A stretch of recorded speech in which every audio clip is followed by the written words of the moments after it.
Ate Rose, kumusta na yung lupa mo doon? Pinatamtakan mo na?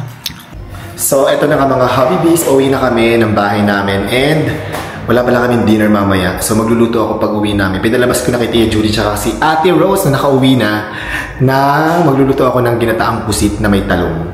Hindi ko lang alam kung may talong pa sa amin pero alam ko may gata kami. And nilutuin ko yung ginataang pusit kasi favorite ko yun pag niluluto ni Queen Bee ng nanay ko. Masarap magluto si mama ng ganun. And sasabay pala sa akin ngayon si Lindy kasi meron siyang school tomorrow early morning. Kaya isasabay na namin pauwi ng bahay. So, pauwi na kami. Ayan. Yan na si Bob. Sabihan na natin si Lindy na uuwi na tayo. Lindy, mayawan ka na dito? Charis lang. Mag-ready ka na ng gamit mo. May pasok ka bukas, di ba? O, sige. Hintayin ka namin. Mag-prepare ka na ng gamit mo pagkatapos nyo, ha? And we're home! Ayan. Bumili kami sa talipapa ng gata at saka ng mga gulay. At andito na si Ate Rose! Hi, Ate Rose! Welcome home! Kumusta biyahe mo, Ate Rose? Okay lang po. Hindi ka napagod? Hindi naman. Gutom na kayo ni Tia Julie? Opo. Bumaba na si Ate, sir. Ay, siya, magluluto na ako. Mabilis lang naman to. Yung ano din na yung ating pusit? Opo. Nakababa din. Okay, let's go. Ito na pala ang aking mga ingredients. Magluluto na ako. Mabilis lang to, Ate Rose. So, gutom na kami. Buti na lang mabilis lang lutuin itong aming ginataang pusit na may talong. So magigisa lang tayo ng bawang, sibuyas, luya. Yan.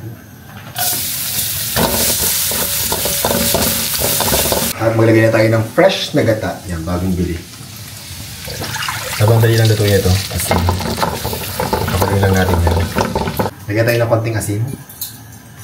Yan, tansya-tansya lang. At paminta. Nilagyan na natin ng mga talong. Ay! Para lambutin lang natin yung talong, guys. And para hindi madaling mapanis, lalagyan natin ng konting select cane vinegar. Konti lang. Ayan. And now, ilalagay na natin ang star ng ating ulam, ang pusit na mayroong itim-itim. Gusto ko magkulay black yung aking niluluto. Lagay na natin. Oops. Kulay itim. Dapat medyo mag-dark kaya. Ayan, nagda-dark na yung kulay. Ate, usap ito. Ate, usap na yung dala mo. Anong meron dyan? May nakita ako dyan sa something. Ano to? Ito po, sir. Binigay po sa inyo ng followers po natin. Hala, sa galing na ba ha? Opo. Ano to? Itlog? Charis. Itlog po yata, sir. Hindi po. Hala, baka babasag. Sige, buksan mo. Tingnan natin. Thank you. Kaya sila nagbigay, Ate Rose? Ay, kaya po. Nakalimutan mo pangalan. Ito po yung pangalan. Pero, dandan din, baka babasag. Ay, ano yan? Hala, nakabarat isa-isa. Parang itlog. Ay, ano to? Itlog po, sir? Itlog. Pero, parang balut. Ay, itlog na pula po yan, sir. Ay, itlog na pula. Oo nga. Hindi lang siya kulay pula. Okay. Yan, galing kay Miss Priscilla Victoriano. Miss Priscilla, maraming salamat sa itlog na pula. Dami, sarap yan.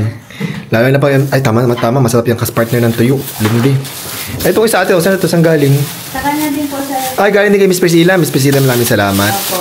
Meron tayong, ano to? Carabao milk. Ay, masarap yung Lindy. O, kumuha ka na isa Lindy, pambaon. Baon mo sa school. Pinila din kita ng longganisa. Ay, may pasulubong si Ate Rose sa atin. Ang ating paboritong longganisa. Thank you. Po, ng longganisa. Ayan, mayroon tayong bagong pangalmusal, Tia Julie.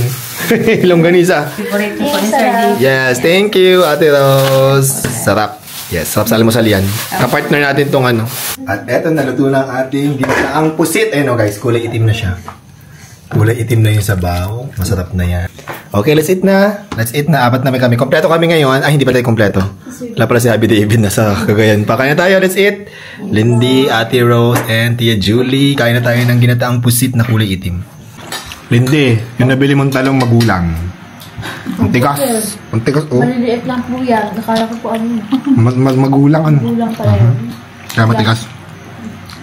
Ate Rose, kumusta na yung lupa mo doon? Pinatamtakan mo na? Init po. Init na nga. Hindi pa po, sir, kasi nag-uulan po. Kaya hindi ko pa napatambakan. Oh. Pero, ano, naplano mo na napatambakan? Opo.